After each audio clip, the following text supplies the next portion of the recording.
الحمد لله رب العالمين، والصلاة والسلام على أشرف الأنبياء والمرسلين نبينا محمد وعلى آله وصحبه أجمعين. أما بعد، الله سبحانه وتعالى خیسته نمونه و صفات ده بیانیدو. ابتدائی دو درسونه په دې مبارکه موضوع کې شیو. یو کې منګه ابتدائی اهم خبرې بیان کړې وي چې هغه تعلق ساتي د الله د نومونو او صفاتو سره. بعض اهم خبرې بیا د الله سبحانه وتعالی یو نوم د هغې په باره کې خبره شوې وه او هغه نوم الله.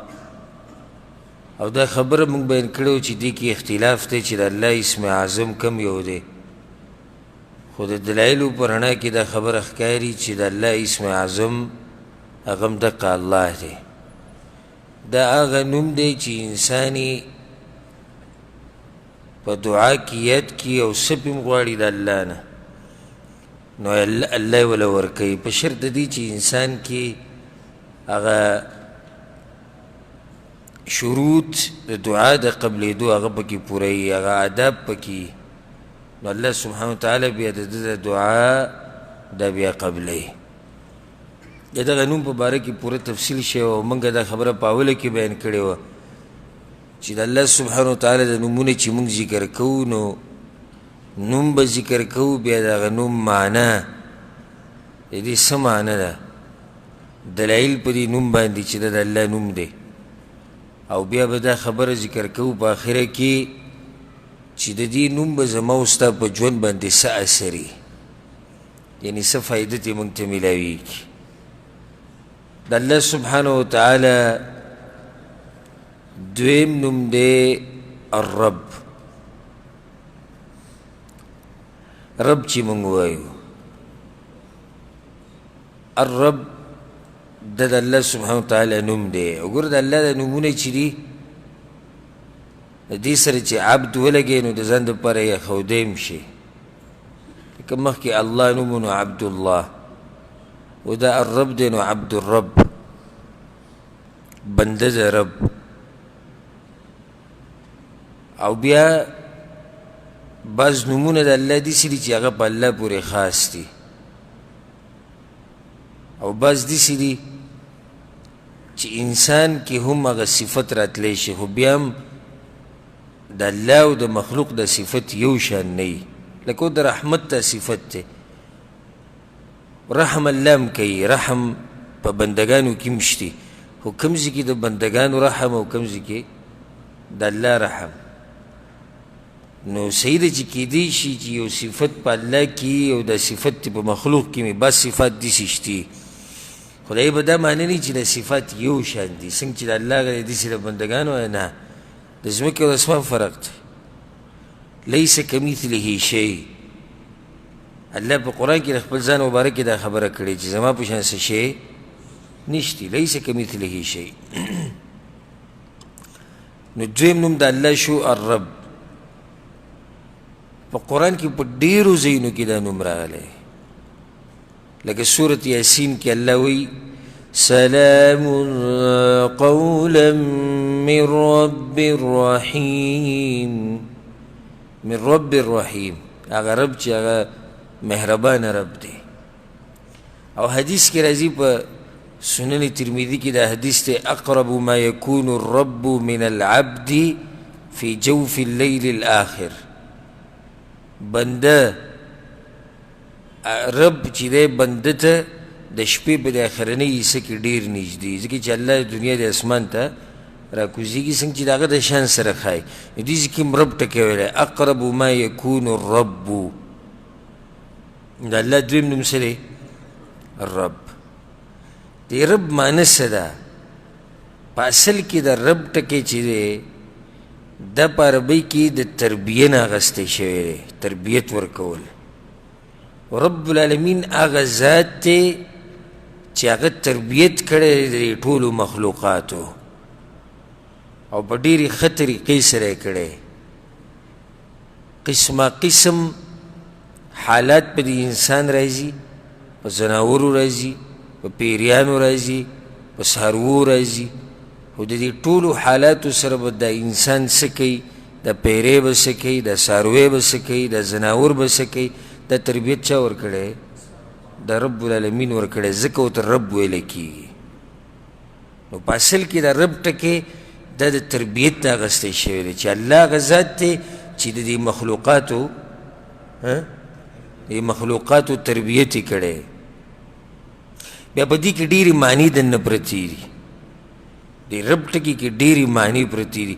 یو، رب معبود ته ویلی کېږي د چا چې بندګي کېږي، الاله المعبود. دا معنی په کوم پرته ده دننه؟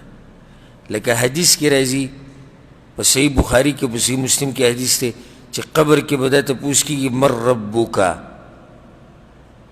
دیز کې من ربک معنی څه ده؟ یعنی تا د چا بندګي کوله، معبود دې څوک و، اله دې څوک و. په رب کې دننه دا معنی پرته ده. دغه شان دا معنی به کې پرته ده مالک.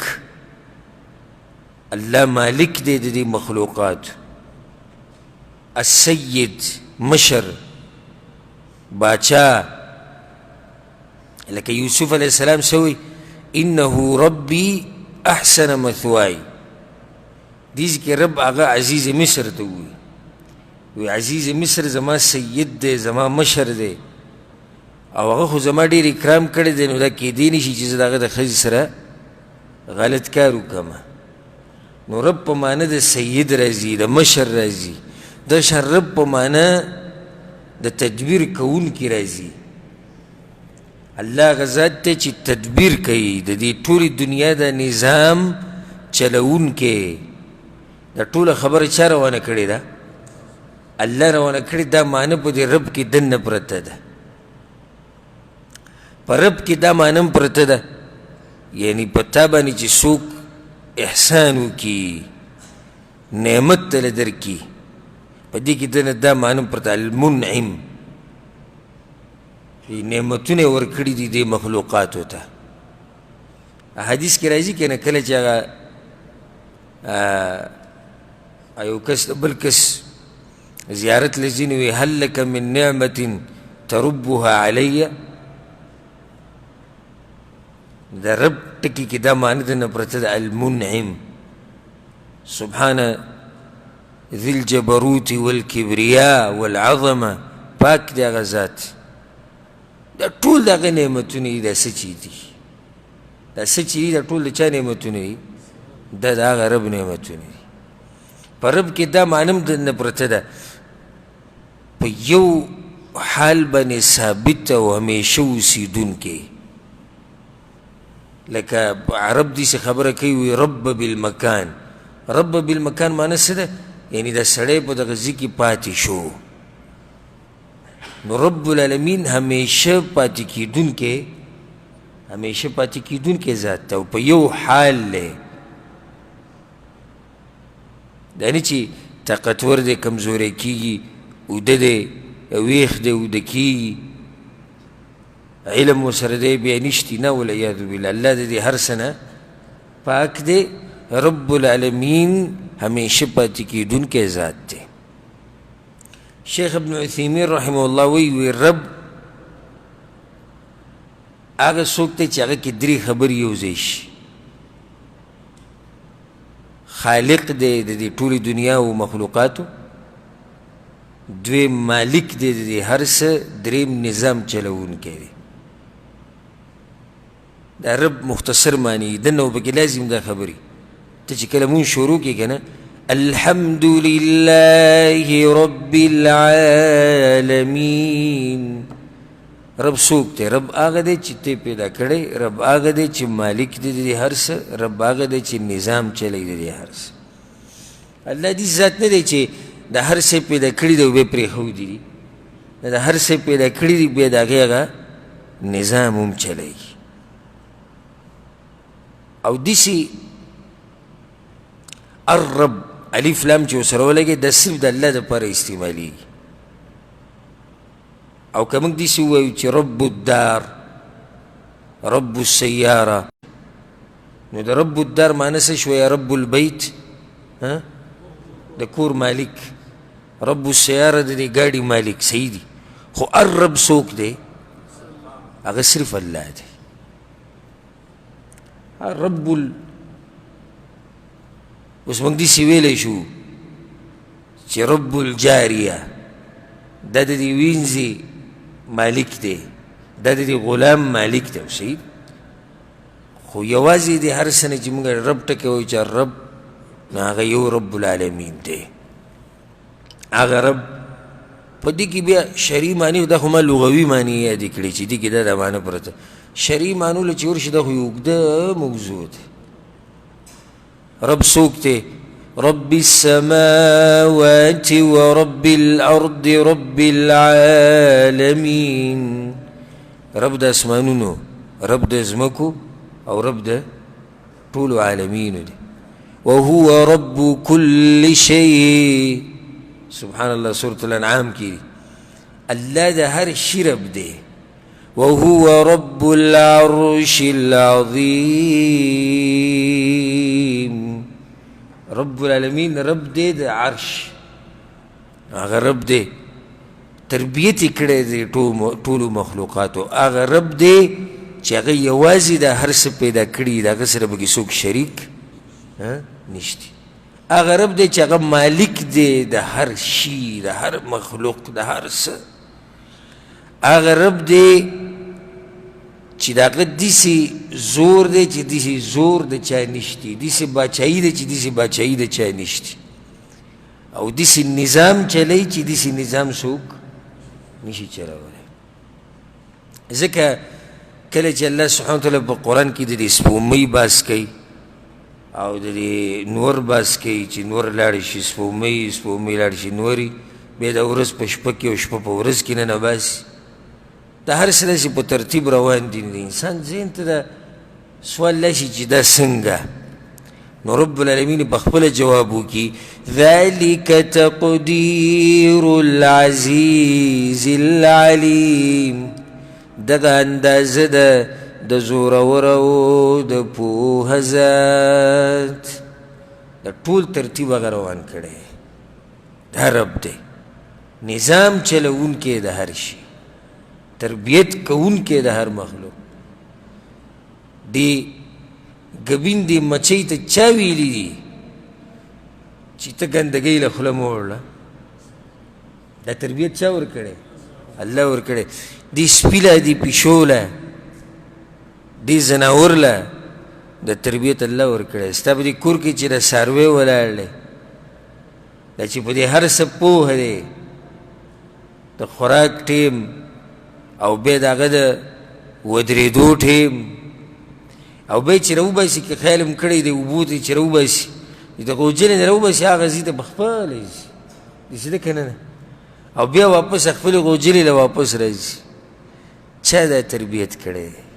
دا یو رب العالمین دی.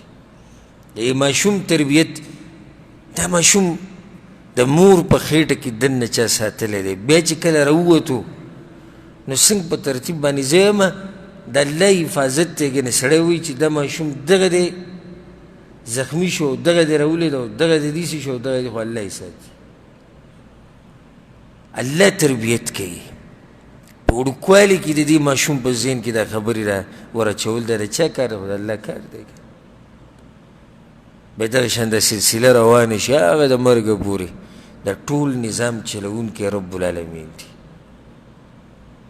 معمولی غونته کې کمپنی او معمولی غونته کې یو څو کسان چې مشر پې جوړ کړي، هغه مشر یې راټینګولی نه شي. کله دې یو نظام ورانېږي او کله دې بل ورانېږي. خو د الله سبحانه وتعالی هغه نظام دی چې هغه نه ورانېدونکی نظام دی. والا به ورانېږي چې کله الله وغواړي هغه به قیامت ته نږدې د هر څه بیا ختم شي. رب هغه رب دی چې اخرنۍ د هرې خبرې انتها په الله باندې ده. دا مخلوق به ټول هغه ته ودرېږي. الله سوي وأن إلى ربك المنتهى. انتها د هر څه چاته ده؟ الله ته ده. هغه پیدا کړي د هر څه به ته واپس کېږي. ثم إلى ربكم مرجعكم ستاسو ټوله واپسي الله وي هغه ستاسو هغه رب ته ده. دا رب نوم ډېر ښایسته نوم دی او ځکه کوم پکې سوچ وکړو دا د یو ناشنا فایده ذکر کوم په دې کې ډېرې ناشنا معنی پرتې دي نو د دې پیغمبرانو په زړه او د نیکانو خلکو په زړه ډېر اثر کړی دی ځکه دا دعاګانې چې که تاسو واورئ د دې پیغمبرانو او د دې نیکانو خلکو نو شروع د دې رب ټکي نه کېږي. آدم علیه السلام او بیبي حوا نه خطا وشوه او هغه ونې ته نږدې ورلو الله د جنت نه راوویستو بیا هغوی دعا وغوښته ربنا ظلمنا انفسنا ای زمونږ ربه ګور رب نه وي بلې ونه وي رب یې ووي. ښه موسی علیه السلام لاړ د مصر نه چېرته مدین ته چې ویلیدو خلک را جمع شوي دي او ګودر دی او خپلو څاروو له اوبه ورکوي وایي دوه زنانه سیټ ته ولاړې دي او دا خپل څاروي را ټینګ کړي دي چې اخوا نه ورځي چې د هغوی سره ګډوډ نه شي. تپوس دې وکړو تاسو ما خط وکړو هغو ته لا نسقي حتی یستر الرعا موږ خو د هغه وخته پورې د خپلو څاروو له اوبه نشو ورکولی چې څو پورې دا شپنکیان او دا خلک تلي نه وابونا شیخ کبیر او پلار زمونږ بوډا دی مشر سړی دی کور کې ناست دی نو هغه راوتی نه شي. شعیب علیه السلام لوڼی فسقا لهما دا د مؤمن شان دی چې مؤمن هر څه کي بس خلکو سره ښېګړه کوي په دې نه چې پېژنم او که نه پېژنم دا اوس ناشنا زنانې دي. فسقا لهما ثم تولى الى الظل الله وی هغو له د څاروي اوبه کړو خړوبه یې کړو هغوی د اوبه وڅکړې ښه او بیا هغوی روانې شوې ډېر هغه یو سوري ته کېناستو. بیا نیکان خلک ګورې دا هم نه چې څه تمه ساتي چې ما خو دې څاروو له اوبه ورکړې ستاسو کور کوم ځای کې دی او تاسو کوم ځای کې اوسېږئ زه به سره لاړ شم نه بیا لاړې یو سوري ته کېناستو یو دعا یې وغوښته هغه دعا کې څه وویې رب إني لما أنزلت إلي من خير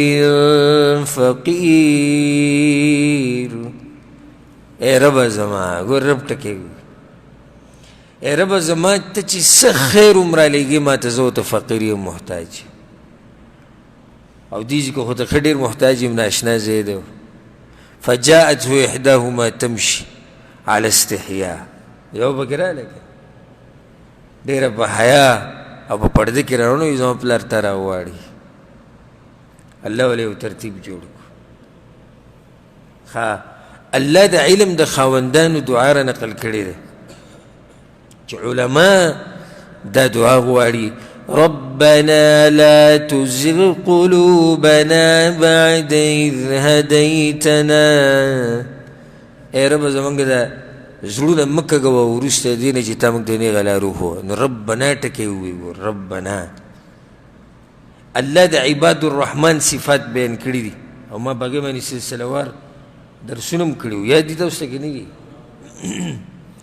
هغوی یو دعا کوي الله را نقل کړې ده ربنا هب لنا من أزواجنا وذرياتنا قرة أعين.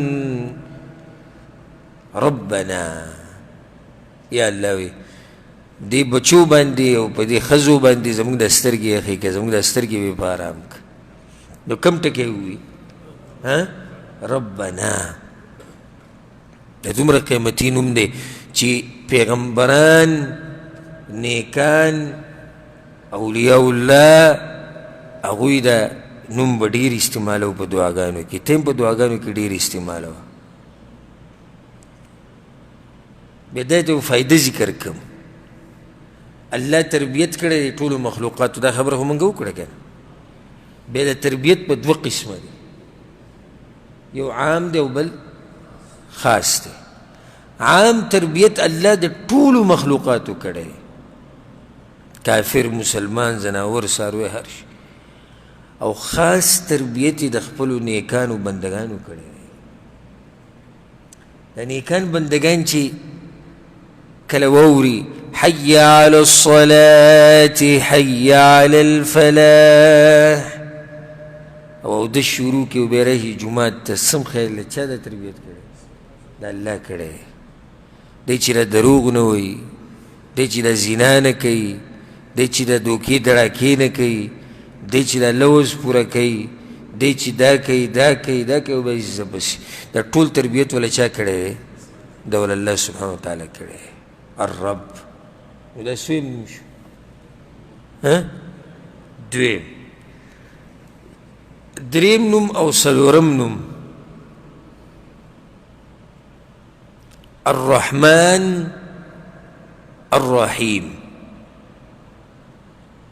الرحمن الرحیم دا دریم نوم شو او څلورم شو، دواړه جدا دي. الرحمن جدا دی او رحیم جدا دی. قرآن کی زی پا زی در آگلی دی، زی پا زی. وَإِلَٰهُكُمْ إِلَٰهٌ وَاحِدٌ لَا إِلَٰهَ إِلَّا هُوَ الرَّحْمَنُ الرَّحِيمُ.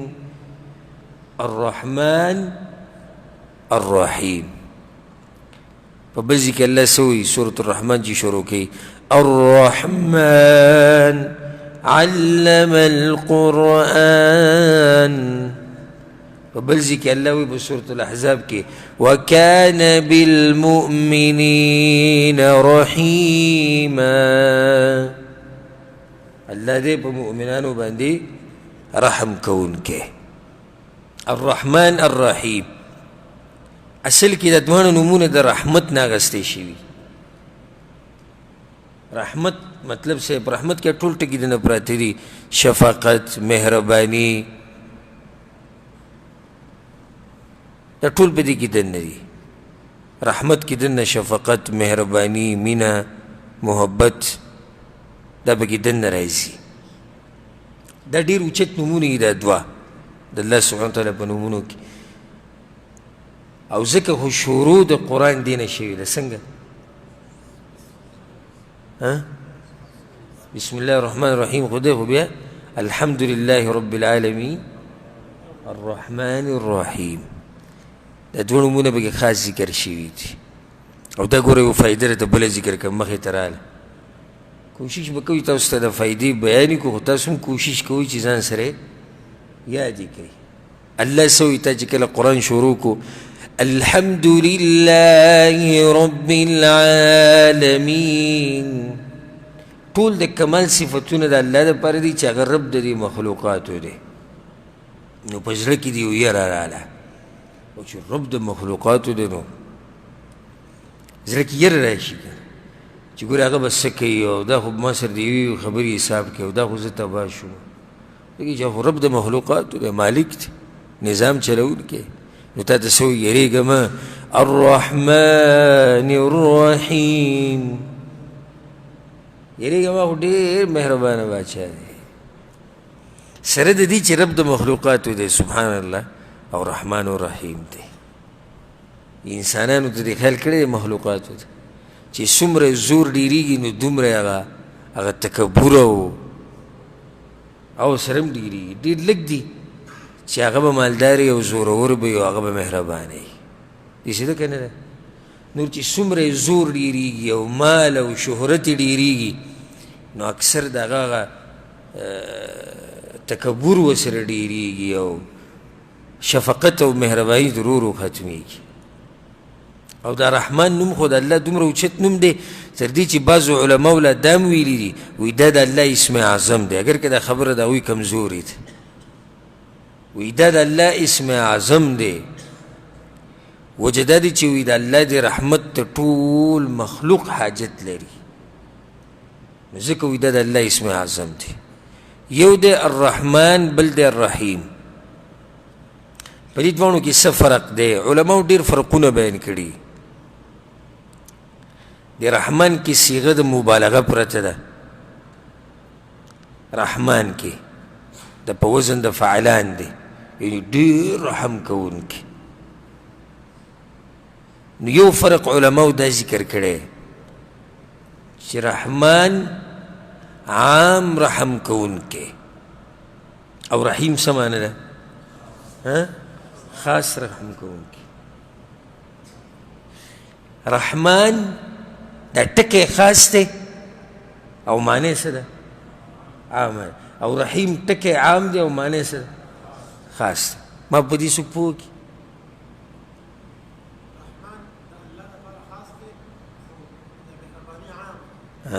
رحمان نوم خاص د الله دی خو دنه معنی په دې کې پرته دی چې عام مهربانه رحیم نوم انسان هم کیدی شي یو انسان دی رحیم دی خو معنی په کې څه پرته ده خاص رحم کوونکی په مؤمنانو باندې او زه به یو ناشنا دلیل بیان کوم چې رحمان مطلب عام مهربانه په دنیا کې الله سوی الرحمن على العرش استوى رحمان برشو په څه باندې په عرش باندې نو په عرش د پاسه دی رحمان دې سره رحیم ټکی رانه رحمان راوړو څنګه چې الله په دې ټولو مخلوقاتو اوچت دی نو دغه شان په دې ټولو مخلوقاتو مهربانه دی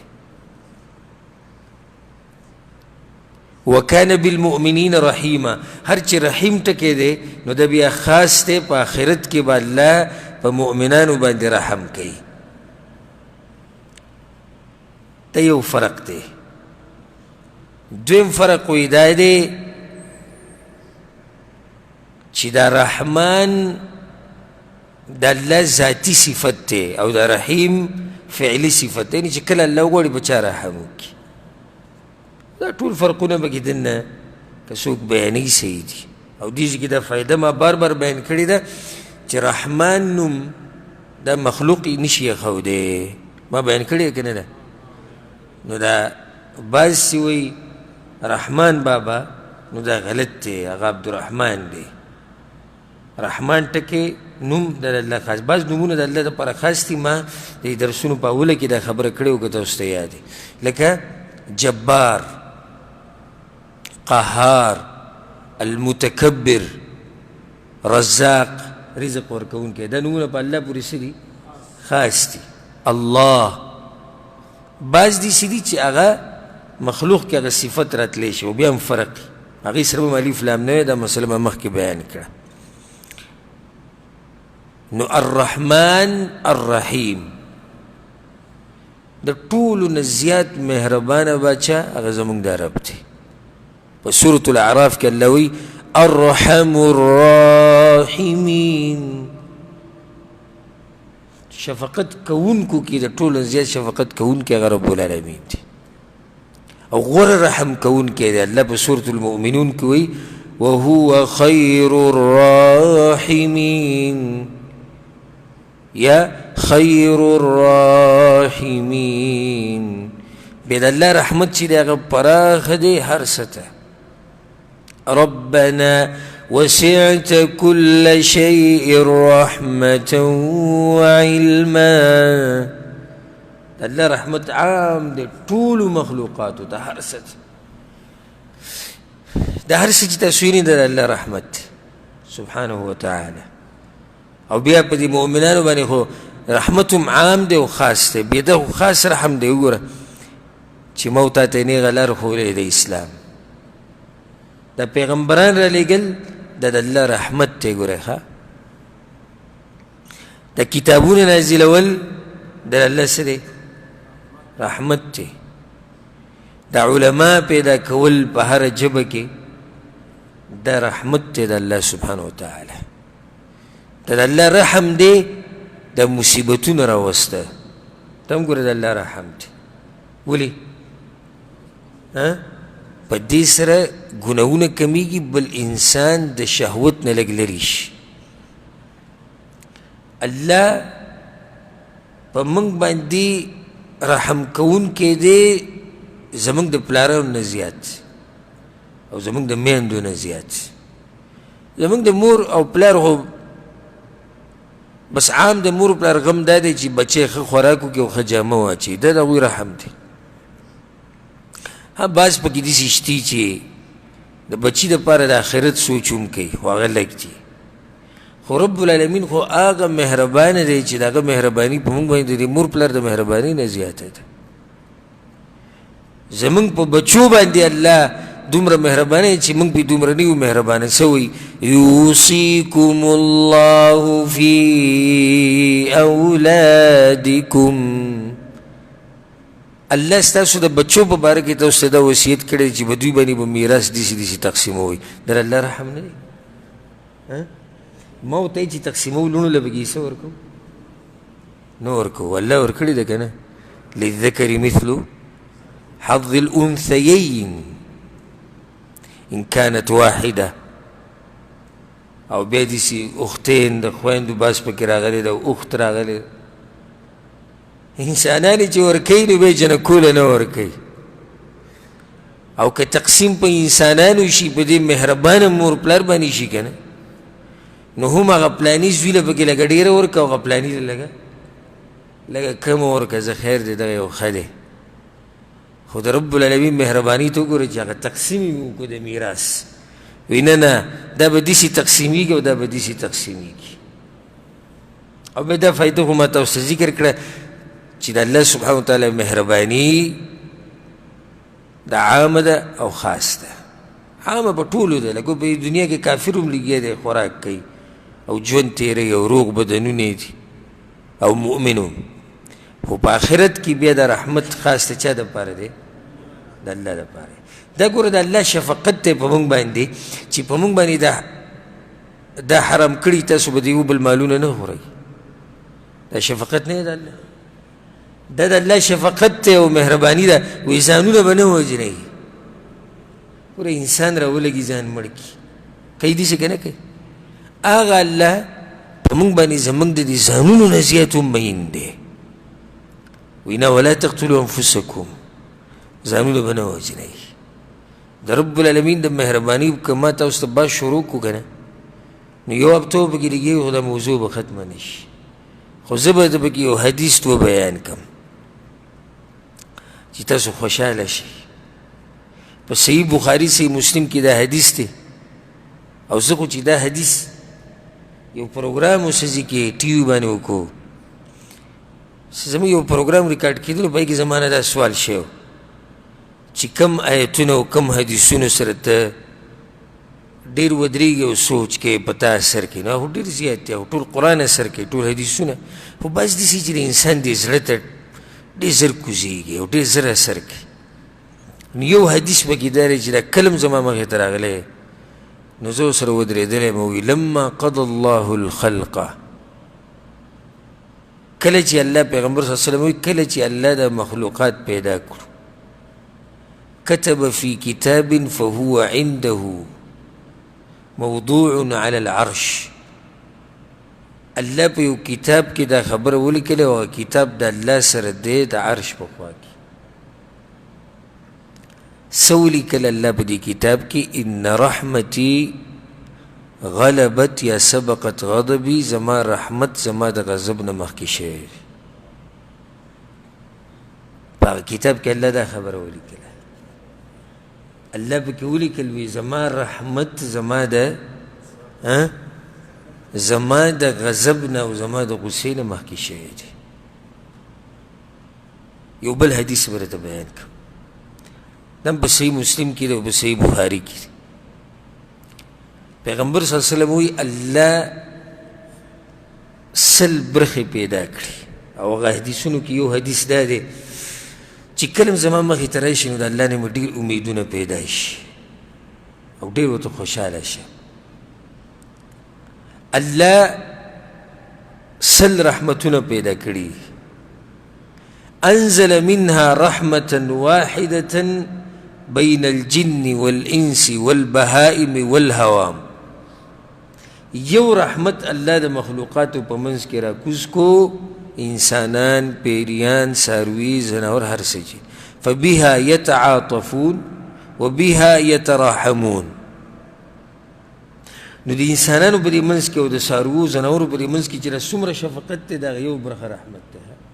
مور په بچي څومره مینه ده او پلار په بچي څومره مینه ده او بچي په مور او پلار، دا ټول ګوره هغه یو رحمت دی.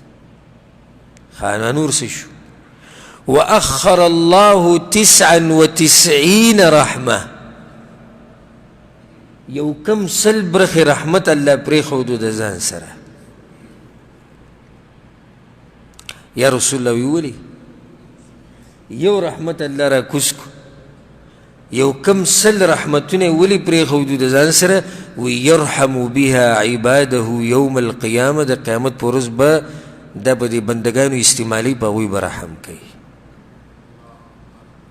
یو کم سل برخې رحمت دا الله قیامت ته پرېښودی دی، او دا یو برخه رحمت دی دا کوم چې زموږ په دې منځ کې د هغه یو برخه ده. یو کم سل برخې دومره مهربانه باچا دی. دا هر څه چې تاسو وینئ که نه، دا څه چې تاسو وینئ دا ټول د الله رحم دی. او که د الله دا رحم ګټل غواړئ چې الله په تاسو باندې خاص رحم وکړي، نو زه به درته په اختصار یو څو طریقې وښیم، یو څو لارې به درته وښیم، مختصر یو څو لارې بس. د الله اطاعت کوه او د پیغمبر صلی الله علیه وسلم اطاعت، الله به د باندې رحم وکړي. د الله او د الله د پیغمبر منه. وأطيعوا الله والرسول، الله وی ومنئ د الله او د الله د پیغمبر. څه به وشي؟ لعلکم ترحمون. څه به وشي؟ الله به د باندې خاص رحم وکړي. په ځان کې تقوا پیدا کول دویمه لار دا شو. په ځان کې تقوا پیدا کړي، الله به د باندې خاص رحم وکړي. واتقوا الله لعلكم ترحمون. په ځان کې تقوا پیدا کړي، الله به د باندې رحم وکړي. احسان کول، ښه عمل کول او د دې بندګانو سره ښه کول، په دې باندې هم الله رحم کوي. دلیل به څه دی؟ إن رحمة الله قريب من المحسنين. د الله رحمت نږدې دی. چاته نږدې دی؟ احسان کوونکو ته. څو طریقې شوې؟ درې. څلورمه استغفار ډېر کوئ. لولا تستغفرون الله لعلكم ترحمون. تاسو که بخاري د الله نه غواړئ که نه ډېرې او استغفار کوئ ډېر، الله به د باندې رحم وکړي. پنځمه طریقه قرآن ته غوږ ایښوده. وإذا قرئ القرآن فاستمعوا له وأنصتوا. کله چې قرآن ویل کېږي الله غوږ ورته کېږدئ غلي شئ، وبشي څه؟ لعلکم ترحمون. الله به د باندې رحم وکړي. قرآن ته صرف غوږ ایښوده د رحمت د ګټلو ذریعه نه ده، په دې قرآن باندې عمل کول الله به د باندې رحم وکړي. وهذا كتاب أنزلناه مبارك. الله دا برکتی کتاب ما نازل کړی دی. فاتبعوه واتقوا لعلكم ترحمون. دې قرآن تابعداري وکړئ او د الله نه ویریږئ، الله به د باندې څه وکړي؟ رحم به وکړي. ښه څو شو؟ پنځه. شپږم سبب چې په هغې سره تاسو د الله رحمت ګټلی شئ، ډېرې دعاګانې غوښته. وقل رب اغفر وارحم وأنت خير الراحمين. وم سبب د مور پلار د پاره دعاګانې غواړه، الله به تا رحم کوي. وقل رب ارحمهما كما ربياني صغيرا. او یا الله زما په مور پلار باندې دې سره رحم وکړه لکه څنګه چې زه هغوی وړوکی لوی کړی یم الله به په تا باندې رحم کوي.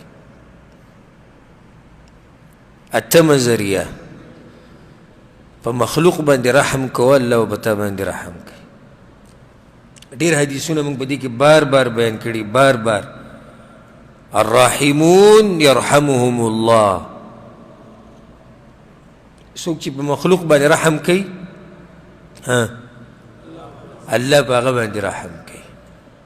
يرحموا من في الارض يرحمكم من في السماء. پس مکه والا باندې تاسو رحم کوئ اسمان والا به په تاسو وکړي. یو حدیث کې راځي وی پیغمبر صلی الله علیه وسلم په منبر ولاړو دی وی ارحموا ترحموا. رحم کوئ په تاسو به کېږي واغفروا یغفر لکم. او د خلکو خطاګانې معاف کوئ الله به ستاسو هغه معاف کړي. یو حدیث ما تاسو ته بیان کړی یم.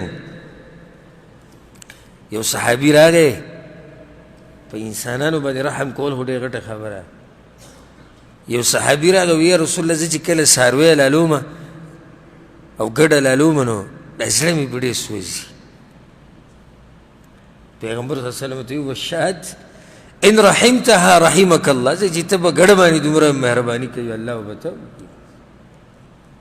ګوره په څاروو باندې چې شفقت کوي الله به په تا باندې شفقت کوي. د دې انسانانو سره او د دې مخلوقاتو سره دا معاملې اسانې کوي. الله به تاسو سره خپله معامله اسانه کوي. سختي مه کوئ. د چا په چا باندې قرض یې راوینیسي د مرۍ نه معمولي وله څوک ګاډی وجنګي ګاډی وله راواچوي بس دی نه نه نه حکومت به راځي او دا به دا کې لکه بس دی خبره ختمه که. تا هم ډېرې غلطیانې کړي دي ډېر څه ځینې شوي دي الله به رسول ګوره دي سختي به وکړي نو بیا به ځان خلاص نه کړي.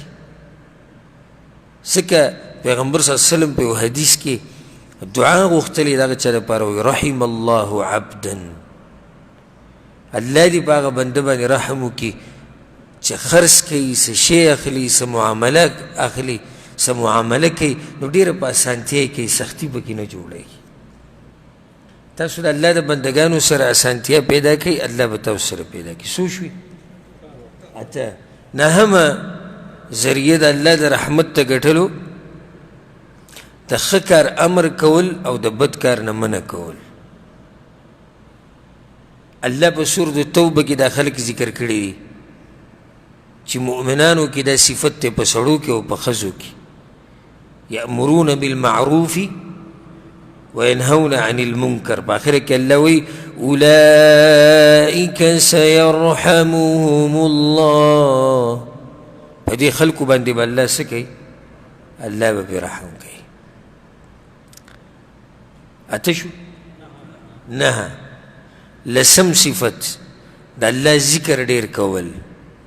حدیث کې دا راغلی په سید سنن ترمذي کې دا حدیث دی چې څوک د الله ذکر ډېر کوي الله پرې رحم کوي. یو لسم رشتې پالل. ته چې رشتې ساتې الله به په تا باندې رحم کوي. یولس پوره دي که نه دي؟ په دې کې چې په یو باندې عمل وکړي غټه خبره او ما راته یولس لارې وښوي د الله د رحمت ګټلو. زموږ موضوع دا نه ده یعنې ما به نور هم ډېرې زیاتې ذکر کړي خو دا سرسري او څو یادې کوي. نو څو نومونه شو؟ درې شو؟ څلور. کم کم؟ الله الرب الرحمن الرحیم. پنځم به ووایو په دې به در ساتم. الحی ژوندی ذات. وتوکل علی الحی الذی لا یموت. او ځان وسپاره په هغه ذات باندې چې مرګ پې نه راځي. ما تاسو ته بعض صفات په الله کې دي په مخلوق کې هم شتي خو یو شان خو نه دي که نه. د حیات ته صفت په مخلوقاتو کې شتي که نه شتي؟ شتي. خو آیا حیات د مخلوق او حیات د الله د یو شان دي؟ زمونږ ژوند ختمېدونکی ژوند دی او رب العالمین سره چې کوم ژوند دی هغې ته ویل کېږي الحیات الکاملة العظیمه، پوره کامل ژوند دی د الله سبحانه وتعالی، نه اول شتي او نه اخر شتي. زمونږ خو اول هم دی او زمونږ اخر هم دی. د الله د ژوند نه اول شتي او نه اخر شتي، نه تې مخکې څوک او نه تې وروسته څوک شتي. داسې ژوند دی د الله لا تأخذه سنة ولا نوم. دا مرګ خو پرېږده، خوب پې هم نه راځي، د خوب هغه جټکه هغه جوټه پې هم نه راځي. داسې ژوند دی د هغه رب، داسې قدرتونو والا ژوند دی د هغه رب العالمین. دا صفت او دا نوم چې کله انسان واوري که نه، چې الله سبحانه وتعالی یو نوم دی الحی، نو زه به ته صرف یو فایده ذکر کړم بس، ځکه زموږ سره وخت هم ختمېدو والی دی. الحی نو خپلې ټولې رابطې د حق حی ذات سره جوړې کړه. په دې مخلوق پسې را باز لګیا منډې وهي که نه، پلاني صاحب پسې لاړم او پلاني صاحب پسې لاړم. دا پلاني صاحب به څه وخت بعد نه وي، او یا به بیمار او یا به غریب شوی او یا به کمزوری شوی، خو خپلې رابطې ټولې د چا سره جوړې کړه؟ د هغه حی ذات سره جوړې کړه. الله څه وایي؟ وتوکل علی الحی الذی لا یموت. او په هغه رب باندې ځان وسپاره ای پیغمبره، الحی الذی لا یموت، چې په هغه باندې مرګ نه راځي. پیغمبر صلی الله علیه وسلم په دعا کې به هم دا وي، یو دعا په صحیح مسلم کې ده، پیغمبر صلی الله علیه وسلم اللهم انی اعوذ بعزتک لا اله الا انت ان تضلنی، بیا به وي انت الحی الذی لا یموت. ته هغه ژوندی ذات چې په تا باندې مرګ نه راځي. والانس والجن یموتون، او په انسانانو او پیریانو باندې خو مرګ راځي. او چې کله دې د دغه ذات سره رابطه و چې دا ژوندی ذات دی که نه، ژوند به دله ښایسته کړي. د ژوندي ذات سره د ژوندي ټکي نه دا فایده واخلئ. د ژوندي ذات سره چې د رابطه وه نو څه به دې ښایسته شي؟ ژوند به دې ښایسته شي. الله څه وایي په سورة النحل کې؟ من عمل صالحا من ذكر أو أنثى وهو مؤمن. چا چې نیک عمل کول، که دی نارینه ده نارینه دی، که زنانه ده، او دی مؤمنی، فلنحيينه حياة طيبة. الله وی مونږ به له ژوند ورکو، ښایسته ژوند به له ورکو. او دا ژوند هله انسان ته میلاویږي چې د ژوندي ذات سره رابطه مضبوطه شي. یو فایده دا راووته چې تا ته پته ولګېده چې الله نه وده کېږي، نه ستړی کېږي، نه پې خوب راځي او نه پې مرګ راځي، نو بیا به ته په کوم ځای کې ځان د الله نه پټ کړي چې ګناه وکړي؟ دا فایده دې راووته که راونه وته؟ اوس یو سړی ګناه کوي او زړه کې رالو چې وایي دا خو الحی الذي لا یموت، هغه کوم رب چې ژوندی دی د همیشه دپاره هغه ماته ګوري. نو داسې وخت نشته چې ته انتظار کوې چې په هغه رب باندې به خوب راشي یا به ستړی شي یا به ما نه ویني یا به زما نه اوري. نه، هر ټیم دغه رب ستا اوري او تعیني او د هر څه نوټ کېږي. نو تله به حیا درشي. او غټه وجه اکثر ملګري دا سوال زما نه ډېر زیات کوي چې د دې ګناهونو نه به ځان څنګه بچ کوو، خصوصا په دې موبایل کې د فحش تصویران او فلمونه. نو د هغې خو ډېرې طریقې دي د ځان د بچ کولو د دې ګناهونو نه، خو یوه طریقه چې هغه رئیسي طریقه ده او ذریعه ده، زه دې ملګرو ته ټول نه ولویم، او هغه د الله نه حیا کول. چې کله د الله نه دې حیا کوله که نه بیا به ګناه ونه کړي. خو چې کله د پکې حیا نه وه او د الله قدر دې په زړه کې نه و، د الله عظمت دې په زړه کې نه و، نو بیا په یو ګناه باندې هم ستا بریک نه لګي. بیا ته په هر شي باندې ورتلی شي ځکه چې هلته په زړه کې ستا حیا نشتي د الله نه. صحابه کرامو به دومره حیا کوله بعضو وی منګه چې لامبي هم یوازې بیا به هم څه شی د ځان نه تاو کړی و او د یو حدیث کې هم دا مسله راځي چې ځان له یوازې لامبي هم څه شی تاو کړه ښه څوک خو نشتي وی دا حیا ده د چا نه د الله نه. صحیح ده چې په دې انسانانو کې خو ماته څوک نه ګوري خو الله خو راته ګوري که دا به هله ستا زړه ته دا مسله راولېږي چې کله تا ته دا پته ولګي چې د الله یو نوم څه دی الحی. څو نومونه شو؟ پنځه ټول به ووایو الله الرب الرحمن الرحیم الحی.